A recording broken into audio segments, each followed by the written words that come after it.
शून्यवादी पाश्चात्य देशतारी। जय श्री प्रभुपाद की जय। नामाचार्य दास गोपाल कृष्ण महाराज की। हरे कृष्णा माता जी विमुख प्रणाम। हाँ जी, हरे कृष्णा, प्रणाम आप सभी को।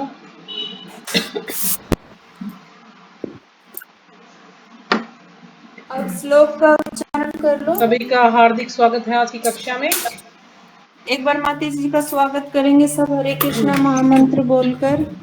हरे कृष्णा हरे कृष्णा हरे कृष्णा हरे कृष्णा हरे हरे हरे, हरे राम हरे राम राम राम राम राम हरे हरे। हरे कृष्णा। माता जी दंडवत हरे प्रणाम, कृष्णा। सभी भक्तों को दंडवत प्रणाम। तो ठीक है, अभी हम शुरू करते हैं।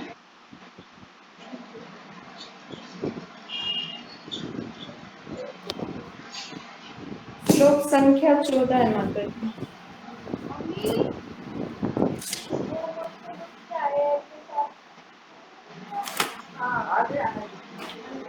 हाँ जी, 14वां श्लोक करना है आज। जी जी। तो 14वां श्लोक पढ़ते हैं आज। जो है बड़ा श्लोक है ये, और थोड़ा सा महत्वपूर्ण श्लोक है, तो आप इस श्लोक को याद भी कर सकते हैं। कृष्णा माता जी अपना म्यूट श्लोक कीजिए। जी, श्लोक को याद भी कर सकते हैं इसको ना। विचार सारी उठाओ। सततम यो मां स्मरति नित्ययशः तस्याहं सुलभ पार्थ नित्ययुक्तस्य योगिनः। माता जी कृष्णा माता जी को म्यूट कर दो। अच्छा जी, अभी कर दो। श्रीमद् भगवत गीता कृष्णा को यथा। माता जी को नहीं। इसमें कुल श्लोक है 700 और हम 8वें कुल अध्याय इसमें 18 और हम 8वें अध्याय पे इसमें श्लोक है 28 और हम श्लोक संख्या 14 पे हैं। अनन्य चेता सततम यो माम समर्ति नित्यशः तस्याहं सुलभ पार्थ नित्य युक्तस्य योगिनः। हरे कृष्णा माता जी दंडवत प्रणाम। हाँ जी, हरे कृष्णा। और कोई पढ़ेगा श्लोक? हरे कृष्णा। माता जी मैं पढ़ रही हूँ। हाँ जी, पढ़िए। माता जी 8वें का 14वां और 15वां है ना? हाँ जी, 14 15। अग्नि ज्योति यह भगवत गीता श्लोक संख्या 14 अध्याय 8। अग्नि ज्योति अह श्लोक शस्त्र मास उत्तर अयनम तत्र प्राप्त गच्छति ब्रह्म ब्रह्मविदा जन। हरे कृष्णा। माता जी, आपने कुछ और श्लोक पढ़ा है क्या आज? माता जी आपने 14वां बोला था। 14 ही पढ़ा है? अच्छा, मुझे कुछ और पढ़ दिया आपने। ठीक है, ठीक है माता अग्नि जी। ज्योति हाँ, 14 ही पढ़ना है, 14 ही पढ़ना है। हाँ जी अभी माता जी यही आवाज पढ़। मतलब क्लियर नहीं आ रही थी, मुझे समझ नहीं आया। हरे कृष्णा माता हाँ जी, हरे जी। कृष्णा। तो ठीक है, हम शुरू करते हैं। श्रीमद् भगवद गीता यथारूप अध्याय 8 है आज, भगवत प्राप्ति, और श्लोक संख्या है 14। तो शब्द अर्थ करते हैं इसके अभी। अनन्य चेतः, अविचलित मन से, सततम सदैव, यह जो, मां मुझ कृष्णा को, स्मृति स्मरण करता है, नित्ययश नियमित रूप से, तस्य उस, अहम मैं हूँ, सुलभ, सुलभ यानी सरलता से प्राप्य, पार्थ हे प्रथापुत्र, नित्य नियमित रूप से, युग युक्तस्य लगे हुए, योगिनः भक्त के लिए। तो कल हमने पढ़ा था कि कल हमने पढ़ा था श्लोक संख्या 12 कि समस्त इंद्रिय क्रियाओं से विरक्ति को योग की स्थिति कहा जाता है। यानी हम क्या करना है, पहले में हमें अपनी सारी इंद्रियों को कंट्रोल करना है। उसके बाद जो इंद्रिय के जो समस्त द्वार हैं, जो 9 द्वार हैं, उन सबको बंद करके, और फिर मन को हृदय में और प्राणवायु को सिर पर केंद्रित करके मनुष्य अपने को योग में स्थापित करता है। जो प्राणवायु उसको कहाँ करना है, सिर पर स्थित करना है। फिर जब हमारी सारी इंद्रियों को इकट्ठा करते हैं, कंट्रोल करते हैं उस पर, और प्राणवायु को सिर में स्थित करते हैं, तो फिर वो जो प्राणवायु है, जब इंसान शरीर त्याग करता है, तो वो प्राणवायु खोपड़ी को फोड़ के बाहर निकलती है। इस प्रकार से उसकी मृत्यु होती है, जो योगी है, जो ध्यान योगी है। उससे आगे हमने पढ़ा कि इस योग अभ्यास में स्थित होकर तथा अक्षरों के परम संयोग यानी ओमकार का उच्चारण करते हुए यदि कोई भगवान का चिंतन करता है और अपने शरीर का त्याग करता है तो वह निश्चित रूप से आध्यात्मिक लोकों को जाता है। अगर कोई भगवान से जुड़कर योग अभ्यास में स्थित होकर और अक्षरों के परम संयोग यानी ओमकार का उच्चारण करते हुए कोई भगवान का चिंतन करता है, अपने शरीर का त्याग करता है भगवान का चिंतन करते हुए, तो वह निश्चित रूप से आध्यात्मिक लोकों को जाता है। अब हम आज उससे आगे पढ़ रहे हैं। तो भगवान यहाँ पर आज अपनी शुद्ध भक्ति के बारे में चर्चा कर रहे हैं।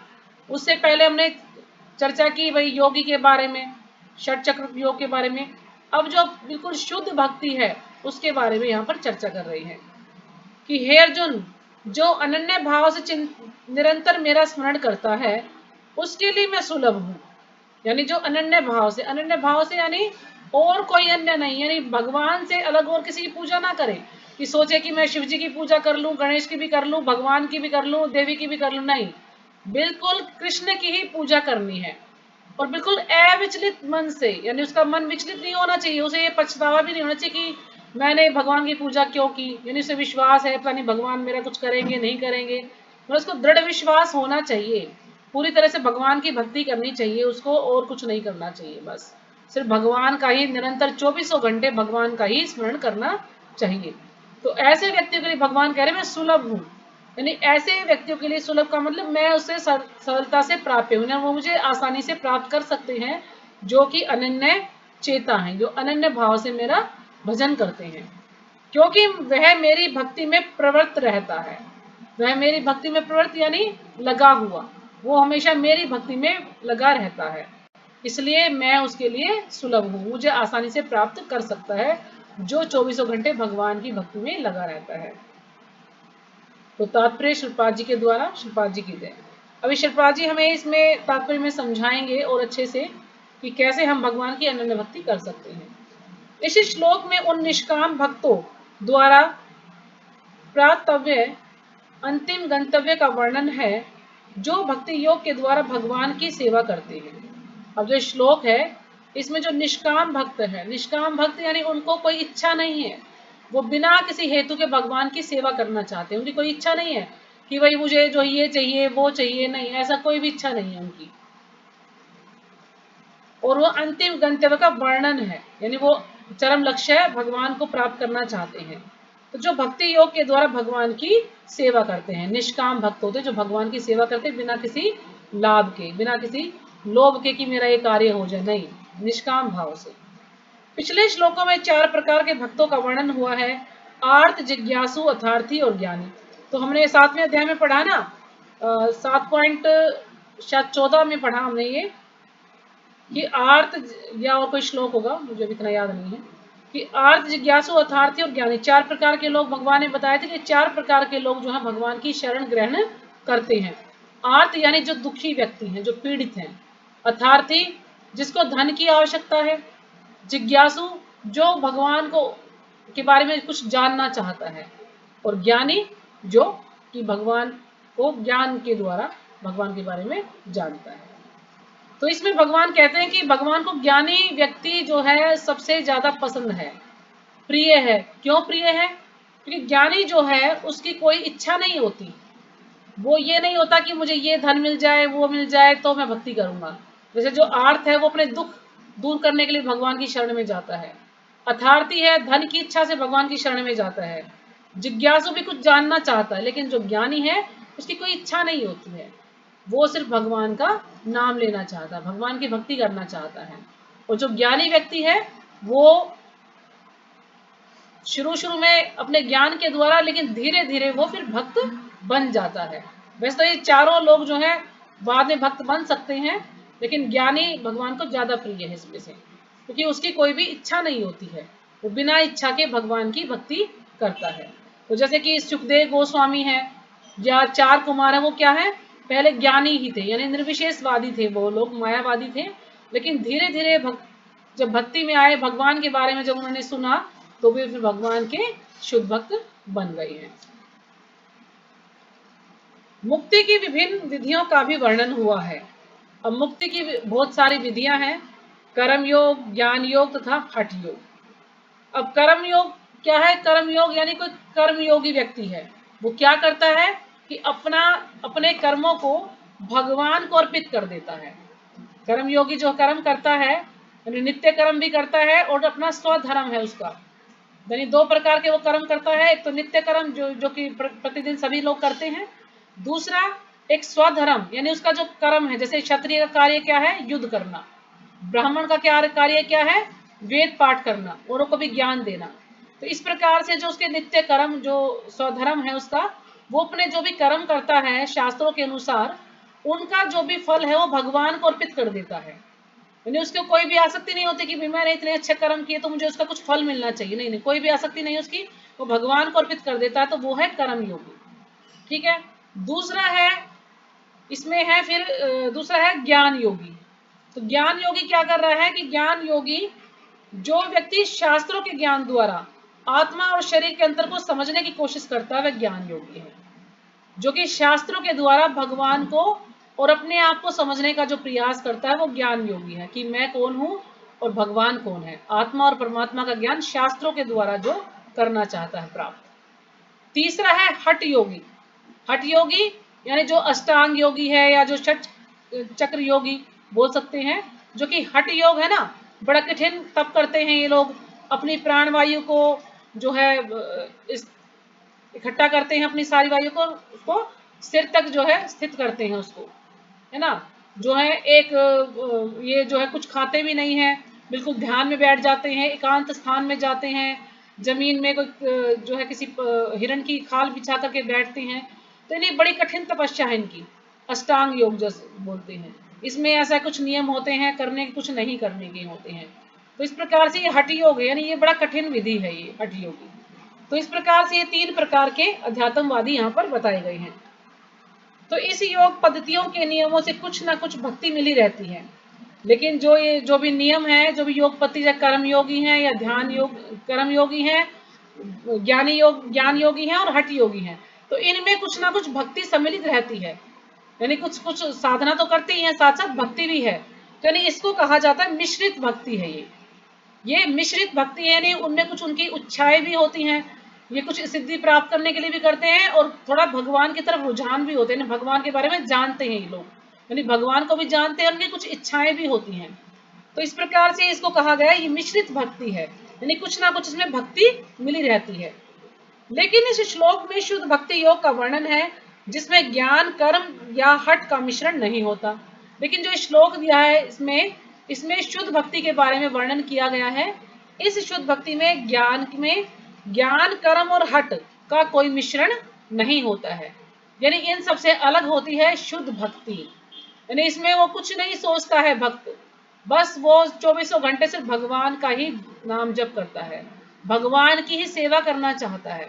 उसकी सिर्फ एक ही इच्छा होती है, भगवान के चरणों में मुझे स्थान मिले, मैं सिर्फ भगवान की सेवा करना चाहता हूँ, या इस लोक में या भगवान के धाम में जाकर। उसको 5 प्रकार की जो मुक्ति है उसकी भी कोई इच्छा नहीं होती है। वो कहते, जो भक्त है, भक्त के सामने कहते कि जो मुक्तियां हैं वो हाथ जोड़कर खड़े रहती हैं कि हमें ले लो, लेकिन भक्त मना कर देता है कि उसे किसी प्रकार की कोई मुक्ति नहीं चाहिए। उसकी सिर्फ एक ही इच्छा होती है, मैं भगवान की सेवा करूं बस, चाहे इस लोक में करूं या मैं भगवान के धाम जाकर करूं, बस सिर्फ भगवान की सेवा करना चाहता है वो। तो जैसा कि अनन्य चेता शब्द से सूचित होता है, भक्ति योग में भक्त कृष्ण के अतिरिक्त और कुछ इच्छा नहीं करता। यहाँ पर प्राजी समझा रहे हैं ना कि कृष्ण के अतिरिक्त और कोई इच्छा नहीं होती है उसकी। शुद्ध भक्त न तो स्वर्गलोक जाना चाहता है, न ब्रह्म ज्योति से तादात्म्य या मोक्ष या भाव बंधन से मुक्ति ही चाहता है। अब जो शुद्ध भक्त है भगवान का, ना तो उसकी इच्छा होती कि वो स्वर्गलोक मिल जाए उसको, अगर भक्ति कर रहा है तो, ना ही वो ब्रह्म ज्योति में विलीन होना चाहता है, ना ही उसको मोक्ष की इच्छा होती है, ना ही वो भाव बंधन से छुटकारा पाना चाहता है। जैसे कुछ लोग अपने भौतिक संसार में या अपने परिवार से भी इतने दुखी हो जाते हैं, जाके सोचते हैं अरे परेशान हो गए, चलो इससे मुक्ति पाई जाए, और जाकर भक्ति करने लगते हैं। कुछ लोग अपनी कोई सिद्धि प्राप्त करना चाहते हैं कि मैं दूसरे देश में चला जाऊं, जैसे अणिमा, लघिमा, प्राप्ति, कामावसायिता, मैंने बताई थी ना आपको, 5 प्रकार की, ये 8 प्रकार की सिद्धियां होती हैं। इसके लिए भी वो जो है प्रयास करते हैं, भगवान की भक्ति करते हैं। लेकिन जो भक्त होता है, शुद्ध भक्त, उसको कोई भी इच्छा नहीं होती है। शुद्ध भक्त किसी भी वस्तु की इच्छा नहीं करता है। चैतन्य चरितमृत में शुद्ध भक्त को निष्काम कहा गया है। और जो चैतन्य चरितमृत पुस्तक है उसमें भक्त को निष्काम कहा गया है। निष्काम यानी उसकी कोई भी कामना नहीं है, वो बिना किसी इच्छा के ही भगवान की सेवा करना चाहता है। उसे ही पूर्ण शांति का लाभ होता है, उन्हें नहीं जो स्वार्थ में लगे रहते हैं।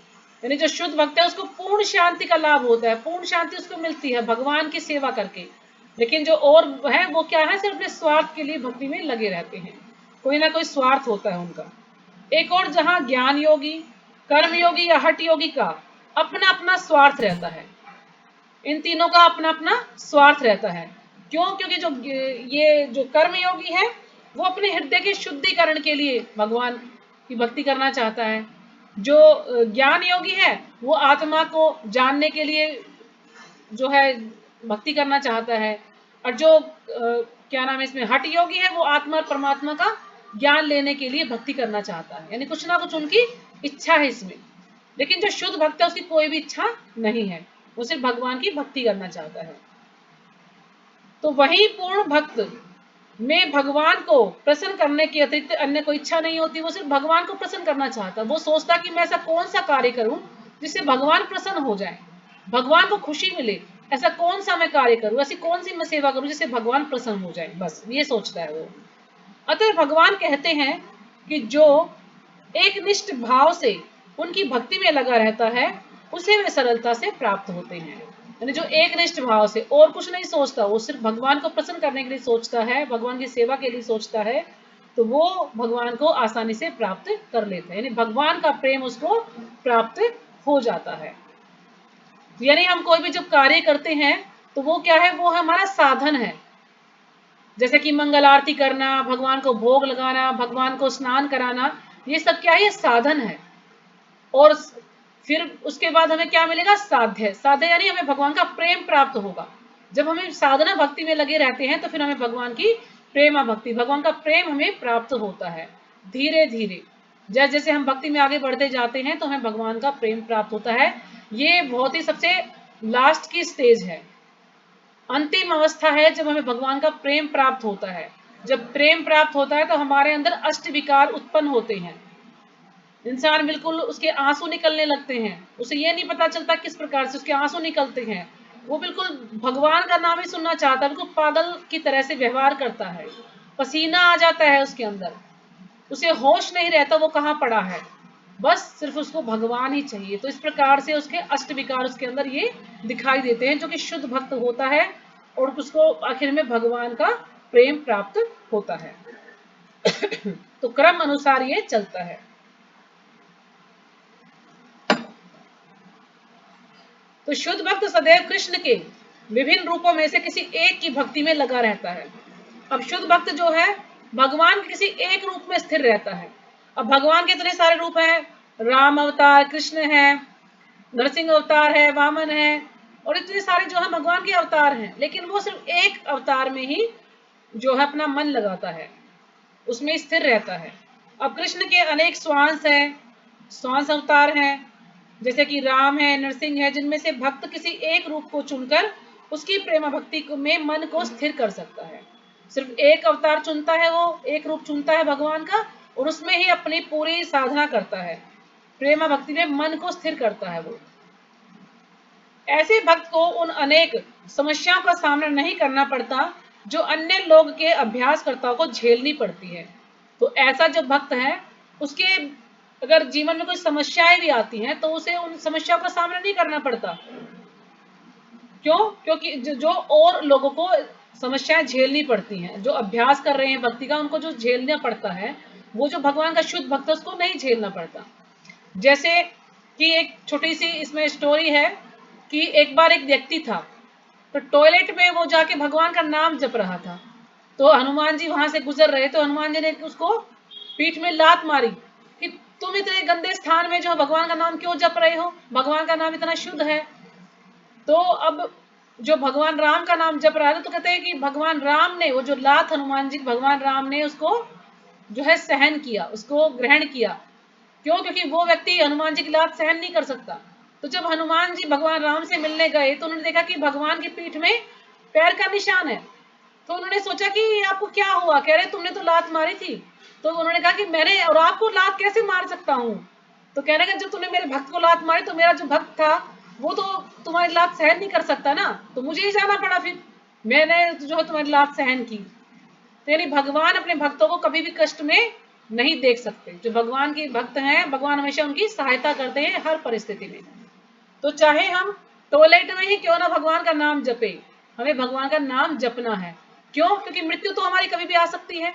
जैसे कि माता जी हमेशा उदाहरण देती हैं, चैतन्य महाप्रभु जब एकदम चैतन्य महाप्रभु जा रहे थे टॉयलेट के लिए, तो एक छोटे जो भक्त थे, गोपाल शायद उनका नाम था, तो वो पूछते हैं कि महाप्रभु आप, अब महाप्रभु हमेशा कृष्ण नाम बोलते हैं तो अपनी जीभ को पकड़ कर जा रहे हैं। तो कहते हैं कि महाप्रभु अपने जीभ को क्यों पकड़ा हुआ है? कहने लगे ये इसको इतनी आदत लग गई है कृष्ण नाम की, ये जो है रुकती ही नहीं है। तो मैं टॉयलेट में के लिए जा रहा हूँ तो इसलिए मैं इसको पकड़े हुई हूँ। तो उसने कहा कि महाप्रभु अगर उस समय हमारी मृत्यु हो गई तो महाप्रभु कहते बिल्कुल सही कह रहे हो, मृत्यु कभी भी आ सकती है, तो आज से तुम मेरे गुरु बन गए हो।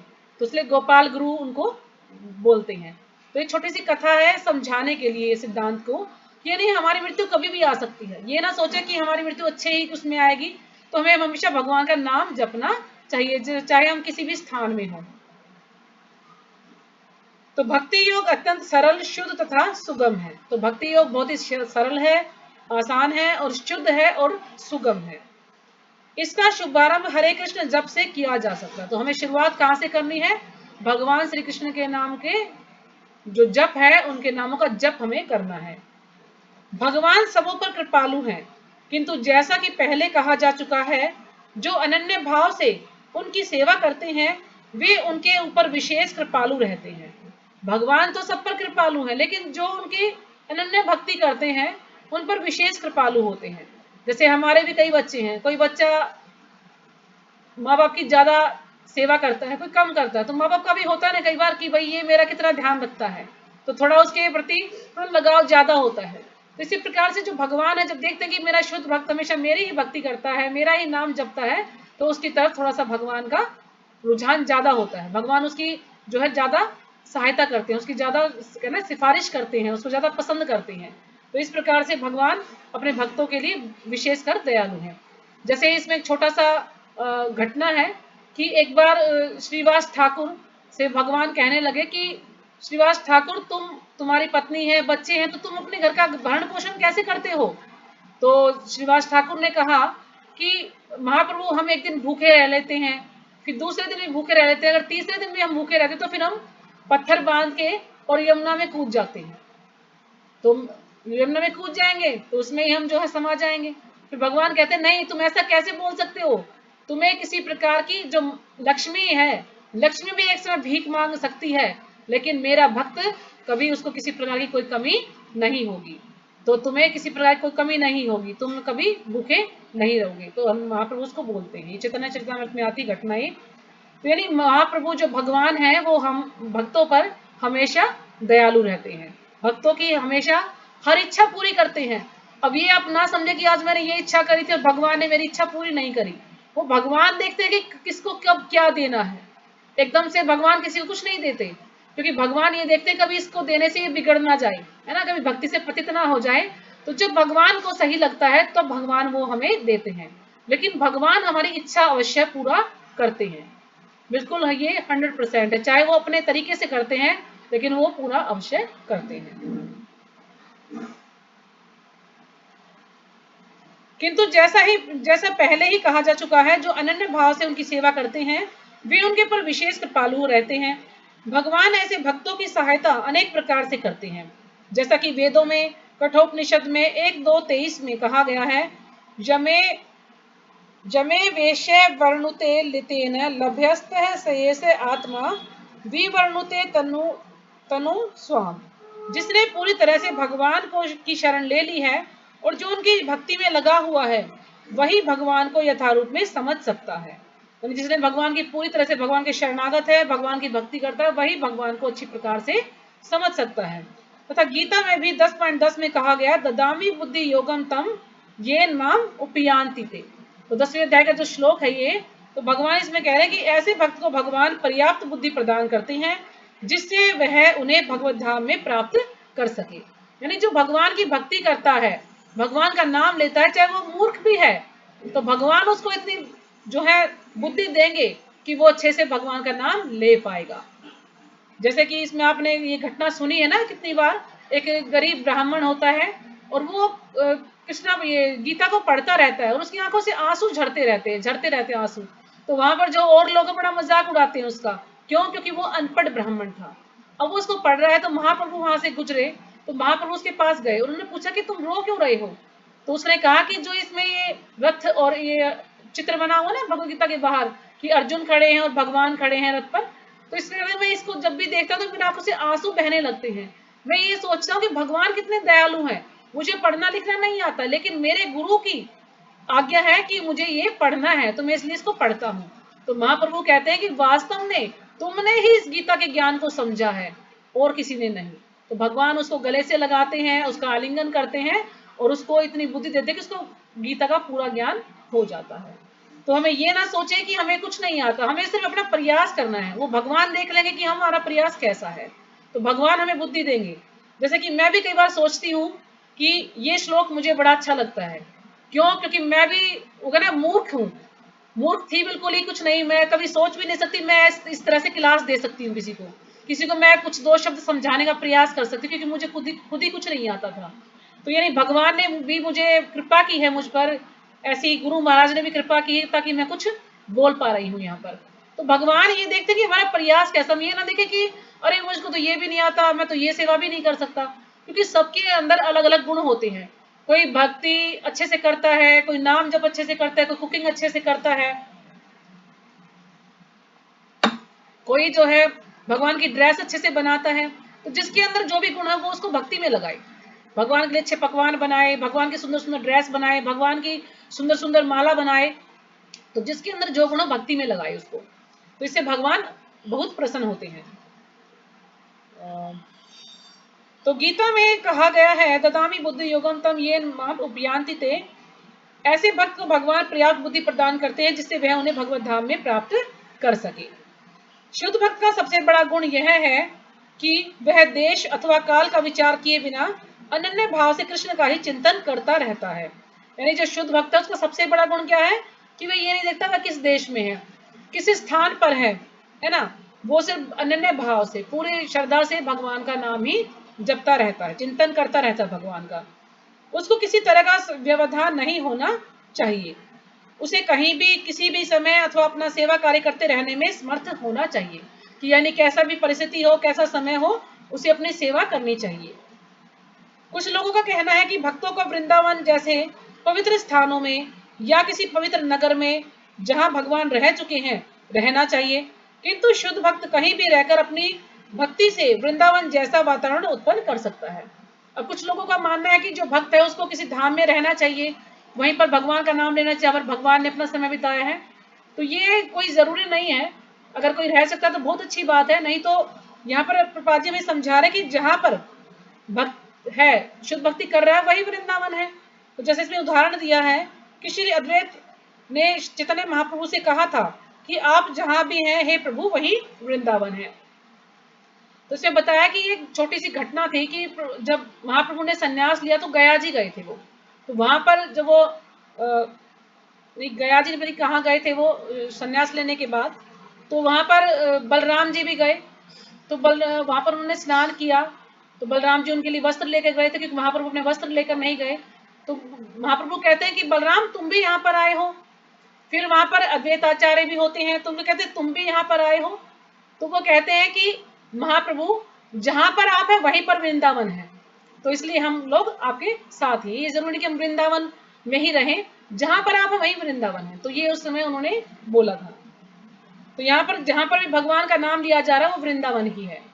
हम ये ना सोचे कि हमें वृंदावन में जाकर ही हम भक्ति करें, हम कहीं पर भी भक्ति कर सकते हैं। जैसा कि सततम तथा नित्य शब्दों से सूचित होता है, शुद्ध भक्त निरंतर कृष्ण का ही स्मरण करता है और उन्हीं का ध्यान करता है।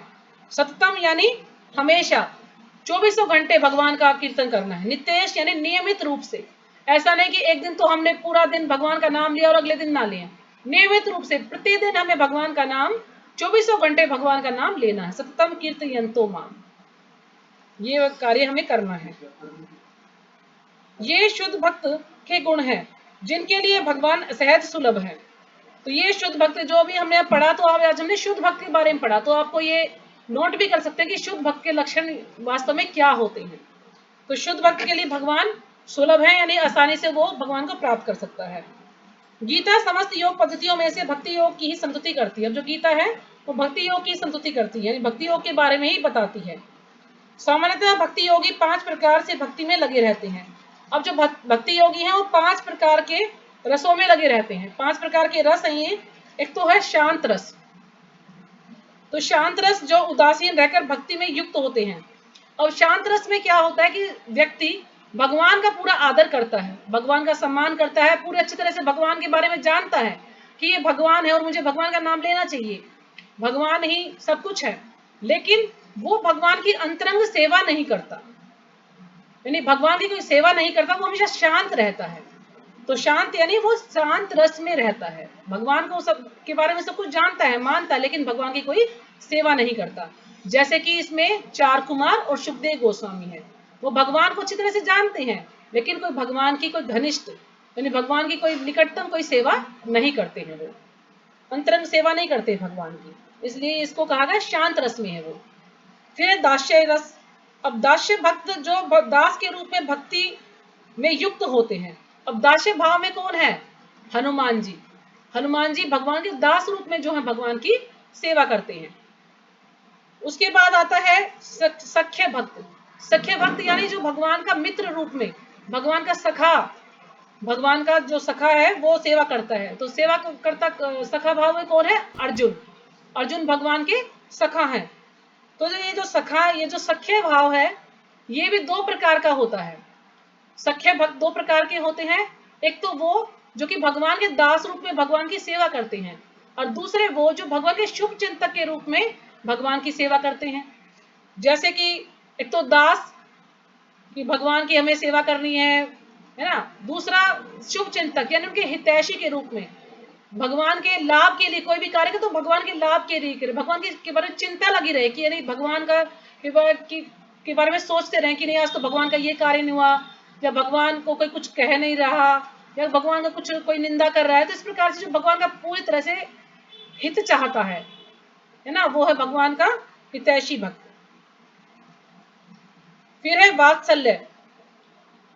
तो वात्सल्य में है जो कि भगवान के माता पिता के रूप में कार्य करते हैं, जैसे कि यशोदा मैया और नंद बाबा। ये क्या है? ये वात्सल्य रस में, यानी भगवान के माता पिता के रूप में भगवान की भक्ति करते हैं, भगवान की सेवा करते हैं। और फिर उसके बाद आता है माधुर्य, माधुर्य रस या माधुर्य भक्त। तो जो परमेश्वर के साथ दाम्पत्य प्रेमी की भांति भक्ति में युक्त होते हैं। तो जो माधुर्य भाव है इसमें क्या है? गोपियां, गोपियां माधुर्य भाव में रहती हैं।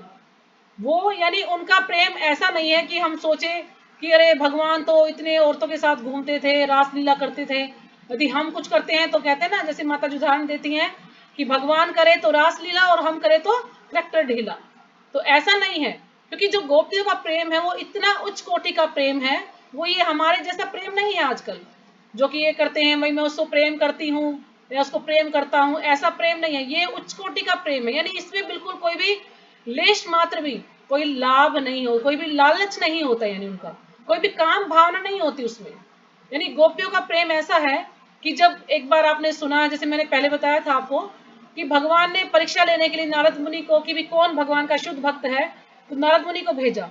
तो नारद मुनि सभी देवताओं के पास गए और भी काफी भक्तों के पास गए, रानियों के पास भी गए जो 16,108 रानियां हैं, कि भाई भगवान के सिर में दर्द है तो आपके चरणों की धूल ही चाहिए ताकि भगवान का साधन ठीक हो जाए। सबने देने से मना कर दिया कि नहीं नहीं हम जो है नरक में जाएंगे और भगवान को अपने चरणों की धूल नहीं नहीं। तो फिर वो गोपियों के पास जाते हैं। गोपियां कहती है जितना मर्जी धूली ले जाओ तुम। उन्होंने कहा कि तुम्हें नरक में जाना पड़ेगा। अकेले कोई बात नहीं, हम कृष्ण के लिए कितना भी, कितने दिन भी, कितने वर्ष भी हम जो नरक भोगने को तैयार हैं, लेकिन हमारे चरणों धूल से कृष्ण का सर दर्द ठीक हो जाएगा ना, बस हमें ये चाहिए। तो नहीं, उनका प्रेम ऐसा है कि उनका प्रेम की कोई भी होड़ नहीं कर सकता है, कोई भी ऐसा नहीं बन सकता जो गोपियों का जो प्रेम है, यानी उनमें कोई काम वासना नहीं है, उनमें प्रेम है, बिल्कुल शुद्ध प्रेम है। तो वो गोपियां जो है सबसे उच्च स्तर की हैं, तो वो ये माधुर्य प्रेम जो है, माधुर्य रस में वो रहती हैं। और सबसे जो टॉप है वो है श्रीमती राधा रानी। तो शुद्ध भक्त इनमें से किसी में भी परमेश्वर की प्रेम भक्ति में युक्त होता है और उन्हें कभी नहीं भूल पाता। यानी जो शुद्ध भक्त है वो इनमें से 5 रसों में से किसी एक में होता है और भगवान को कभी भूलता नहीं है और वो भगवान का प्रेम प्राप्त करता है, जिससे भगवान उसे सरलता से प्राप्त हो जाते हैं। जिस प्रकार शुद्ध भक्त क्षण भर के लिए भी भगवान को नहीं भूलता, उसी प्रकार भगवान भी अपने शुद्ध भक्त को क्षण भर के लिए भी नहीं भूलते। जैसे कि खोला बेचा श्रीधर के बारे में आपने सुना है कि खोला बेचा श्रीधर कितना जो है भगवान का शुद्ध भक्त था, कितनी भगवान की भक्ति करता था, उसे कोई भी कुछ भी नहीं चाहिए था। जब भगवान अपनी कृपा देते हैं सबको तो उसको भी बुलाते हैं, लेकिन वो आता नहीं है, भगवान स्वयं उसके पास जाते हैं। क्यों? क्योंकि वो बीमार होता है। तो भगवान से कहते कि खोला बेचा तुम जो मर्जी मांग लो। वो कहता मुझे कुछ नहीं चाहिए, मेरे पास सब कुछ है। तो फिर वो क्या बोलते हैं कि अगर आप महाप्रभु देना ही चाहते हैं तो बस इतना दीजिए कि जिस प्रकार से आप प्रतिदिन मेरी दुकान पर आते हैं और तोल भाव करते हैं, तो ऐसे ही आप हमेशा मेरे साथ करते रहें, हमेशा जो है मेरे पास आए, ऐसे ही मैं डोने बेचता रहूं, इस प्रकार से आप मेरे पास आकर तोल मोल करते रहें। तो ये उन्होंने मांगा, और ये नहीं मांगा कि मुझे महल मिल जाए या मुझे बहुत अच्छा शरीर मिल जाए, मुझे धन मिल जाए, कुछ नहीं मांगा। बस यही मांगा कि बस मैं ऐसे ही आपका नाम लेता रहूं और आप ऐसे ही मेरे पास आते रहें, बस और कुछ नहीं चाहिए। ये होता है शुद्ध भक्त के लक्षण। निःशुद्ध भक्त को कुछ नहीं चाहिए होता, वो सिर्फ भगवान की सेवा ही करना चाहता है और कुछ नहीं मांगता। तो इस हरे कृष्ण कृष्ण कृष्ण हरे राम राम राम हरे हरे कि इस महामंत्र के कीर्तन को कृष्ण भावनाभावित विधि का यही सबसे बड़ा आशीर्वाद है। तो ये जो कृष्ण महामंत्र है ये सबसे बड़ा आशीर्वाद है, यानी हम ये कृष्ण महामंत्र करते रहेंगे तो हमारा इसी से उद्धार हो जाएगा, हमें और कुछ भी करने की आवश्यकता नहीं है, ये हम सबको करना चाहिए। तो ये हमारा श्लोक यहाँ पर पूरा हुआ। यदि आप लोगों की आज्ञा हो तो अगला श्लोक लें, नहीं तो फिर कल लें उसको, ठीक है। हरे कृष्णा प्रणाम माता जी। कहाँ पर है? राधा कुंड में। अरे माता जी तो राधा कुंड में पहुंच गई है, दर्शन करा रही है माता जी वहाँ पे।